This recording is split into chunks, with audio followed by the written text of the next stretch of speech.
Hello, welcome back. We are in our read through of the 1800s King James Pictorial Bible. We are in the book of Judges, chapter 14. We have just been introduced to Samson. Content warning reminder for the book of Judges. The stories in the book of Judges are not necessarily God saying, go and do likewise. You'll notice those words are not in these stories. It's a lot of bad things. With that in mind, let's learn a little more about Samson today. Please read with me Judges chapter 14. And Samson went down to Timnath and saw a woman in Timnath of the daughters of the Philistines. And he came up and told his father and his mother and said, I have seen a woman in Timnath of the daughters of the Philistines. Now therefore, get her for me to wife. Then his father and his mother said unto him, Is there never a woman among the daughters of thy brethren, or among all my people, that thou goest to take a wife of the uncircumcised Philistines? And Samson said unto his father, Get her for me, for she pleaseth me well. But his father and his mother knew not that it was of the Lord, that he sought an occasion against the Philistines, for at that time the Philistines had dominion over Israel. Then went Samson down and his father and his mother to Timnath, and came to the vineyards of Timnath, and behold, a young lion roared against him. And the Spirit of the Lord came mightily upon him, and he rent him as he would have rent a kid. And he had nothing in his hand, but he told not his father or his mother what he had done. And he went down and talked with the woman, and she pleased Samson well. And after a time he returned to take her, and he turned aside to see the carcass of the lion, and behold, there was a swarm of bees and honey in the carcass of the lion. And he took thereof in his hands, and went on eating, and came to his mother and father, and he gave them, and they did eat, but he told not them that he had taken the honey out of the carcass of the lion. So his father went down unto the woman, and Samson made there a feast, for so used the young men to do. For so the young men used to do, is how I would have ordered that, old King James. And it came to pass, when they saw him, that they brought 30 companions to be with him. And Samson said unto them, I will now put forth a riddle unto you, if ye can certainly declare it me within the 7 days of the feast, and find it out, then I will give you 30 sheets and 30 change of garments. But if ye cannot declare it me, then shall ye give me 30 sheets and 30 change of garments. And they said unto him, Put forth thy riddle, that we may hear it. And he said unto them, Out of the eater came forth meat, and out of the strong came forth sweetness. And they could not in 3 days expound the riddle. And it came to pass on the 7th day that they said unto Samson's wife, Entice thy husband, that he may declare unto us the riddle, lest we burn thee and thy father's house with fire. Have ye called us to take what we have? Is it not so? And Samson's wife wept before him and said, Thou dost but hate me, and lovest me not. Thou hast put forth a riddle unto the children of my people, and hast not told it me. And he said unto her, Behold, I have not told it my father nor my mother, and shall I tell it thee? And she wept before him the 7 days, while their feast lasted. And it came to pass on the 7th day that he told her, because she lay sore upon him, and she told the riddle to the children of her people. And the men of the city said unto him on the 7th day, before the sun went down, What is sweeter than honey? And what is stronger than a lion? And he said unto them, If ye had not plowed with my heifer, ye had not found out my riddle. And the Spirit of the Lord came upon him, and he went down to Ashkelon, and slew 30 men of them, and took their spoil, and gave change of garments unto those which expounded the riddle. And his anger was kindled, and he went up to his father's house. But Samson's wife was given to his companion, whom he had used as his friend. This is a crazy story. This is our introduction, really, to Samson's character, because in the last chapter, we just heard about the prophecy before his birth and him being born. And that's all we got. What a way to introduce this character.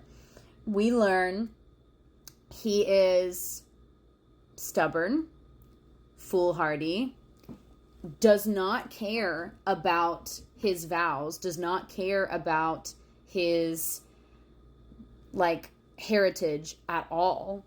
And we know this because he goes to the Philistines, who are the people who are ruling over them, and finds a woman that he likes there instead of trying to marry someone who is Hebrew, which is what he should be doing. You know, technically, that is the culture, that's the tradition.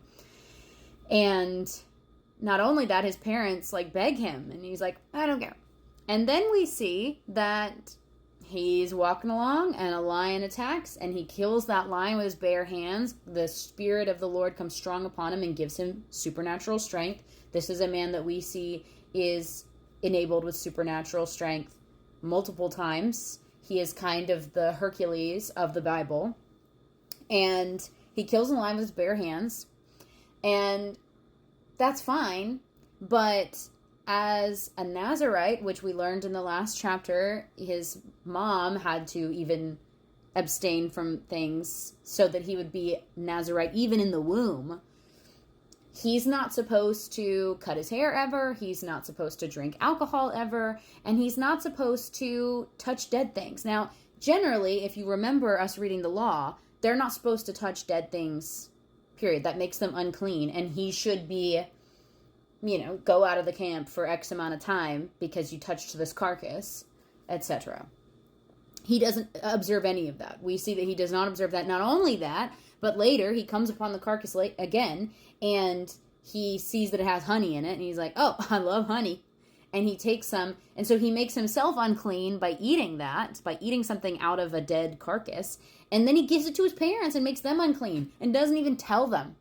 So he makes them unclean, like, against their will. So he does not care about his heritage. He does not care about listening to anybody in his life. And also, he tells the dumbest riddles, because that's not a riddle. Like, that's not a riddle. That's just making an observation about your life. You know what this reminded me of? I'm reading The Fellowship of the Ring for the first time, actually, right now. And if you've read either The Fellowship of the Ring or The Hobbit, there's a very popular, you know, part of the story where Bilbo and Gollum have this exchange, and they're, like, doing a riddle battle, but then the riddle that he throws out is, like, what's in my pocket? That's not a riddle! Like, what are you talking about? So that always makes me think of this, of, like, why would they know that? That's not a riddle. That's not something you can solve. That's not, like, when is a door not a door? Like, it's not a wordplay. It's nothing. It's just something you did. Anyway, so to me, this just communicates he's not the smartest. He's not the best at taking advice or listening to others. He's very foolhardy. He's very, like, I'm going to do what I'm going to do. And and then he's not very nice. He says, I love this woman. I need this woman. And then he's mean to her when she probably she's worried. She's scared for her life. All of her countrymen are like, hey, if you don't get the answer to this riddle for us, we'll kill you and your family. Which is insane. They're clearly bad people. But then she, like, is begging him, like, I don't want to die. And he's like, ugh. And then finally he relents and tells her the answer. And then he begrudges her for, like, doing what she needed to do to save her life and the life of her father's household by telling them. And he, like, refers to her as a heifer. Like, he doesn't respect her. He doesn't love her. He doesn't care about her. And then he gets mad and he goes and kills 30 people and takes their clothes so that he can pay off this riddle bet that he made. What an insane story. At no point does it say that, you know, God condones his behavior. The only place where we hear, like, the Lord involved is that the Lord was seeking an occasion against the Philistines. Like, the Lord wanted him inserted into this situation so that he could start fights with the Philistines. But none of the other stuff does it say, yep, that's good, go and do likewise. So, don't be like Samson. But he is interesting. I'll give you that. He's a very interesting character. Next time we'll be in chapter 15. Lord bless you and keep you. God bless.